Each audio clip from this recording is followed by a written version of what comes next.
sur ce tuto numéro 1 de cette série de 3 vidéos où j'évoque avec vous les 3 piliers qui selon moi permettent de vendre vite et bien.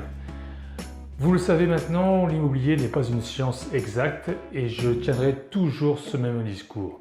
Alors, quelle est la méthode qui peut garantir un succès de vente au meilleur prix dans le meilleur délai?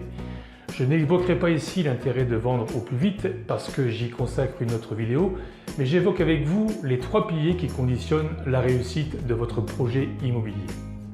Le premier pilier qui va orienter la stratégie de mise en vente est l'estimation.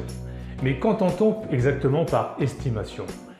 L'immobilier, vous le savez, s'est métamorphosé avec le digital, le numérique et l'intelligence artificielle. Les méthodes d'autrefois sont donc dépassées et plus adaptées. Il est donc important de rééduquer les vendeurs pour qu'ils ajustent leur posture dans leur intérêt.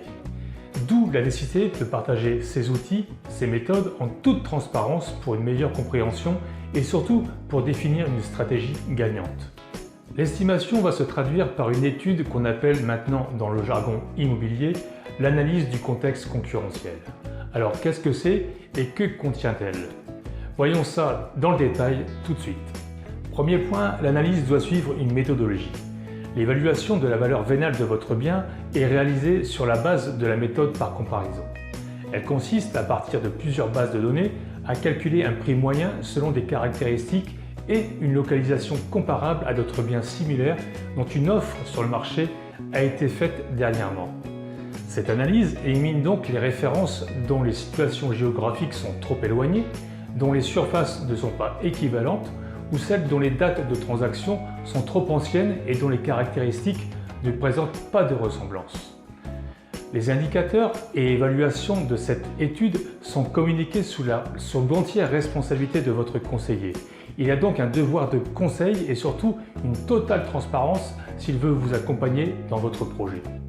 Deuxième point, l'analyse doit prendre en compte la connaissance du marché local et la tendance du moment avec le même indicateur figé sur une période allant jusqu'à 24 mois rétroactifs.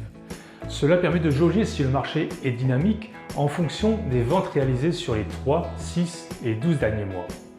L'analyse doit également calculer les chances de vendre votre bien en 3 mois selon le positionnement sur le marché en prenant en compte des biens sur le secteur. Car comme vous le savez, les prix de vente évoluent avec des baisses qui parfois sont impressionnantes à cause d'une mauvaise analyse. C'est le point que nous verrons ensemble dans le deuxième tuto. Troisième point, l'analyse doit positionner votre bien parmi la concurrence. Ce graphique vous propose un état du marché à la date de l'étude en fonction du prix de publication et de sa surface. Il vous permet de vous situer par rapport à la concurrence locale. Pour aller plus loin, il convient d'analyser les forces et faiblesses de chacun des biens par rapport au prix de vente affiché. Nous utiliserons donc un deuxième outil que je partage dans le deuxième tuto de cette série. Une synthèse comparative doit vous permettre de cibler 3 catégories, celle des biens moins chers, celle des biens plus grands et enfin celle des biens moins chers et plus grands. Quatrième point, vous devez avoir une présentation d'une sélection de biens similaires dans 3 catégories différentes. Les biens en concurrence, ce sont les biens actuellement sur le marché, datés de moins de 3 mois, les biens vendus récemment et ensuite les biens invendus datés de plus de 6 mois. Dans chacune des catégories, vous retrouverez le prix public, la surface habitable, le ratio au prix mètre carré, la surface du terrain et le descriptif.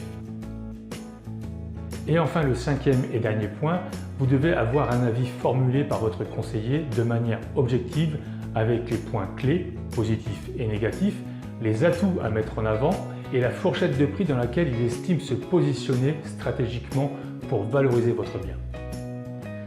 Ce tuto est maintenant terminé, j'espère qu'il vous aura été utile. Si c'est le cas, n'hésitez pas à partager, à liker, à me laisser vos commentaires.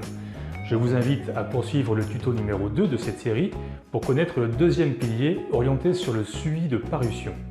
N'oubliez pas, je reste à votre disposition pour vous accompagner dans votre projet immobilier et je vous retrouve très vite pour de nouveaux conseils. À bientôt et merci.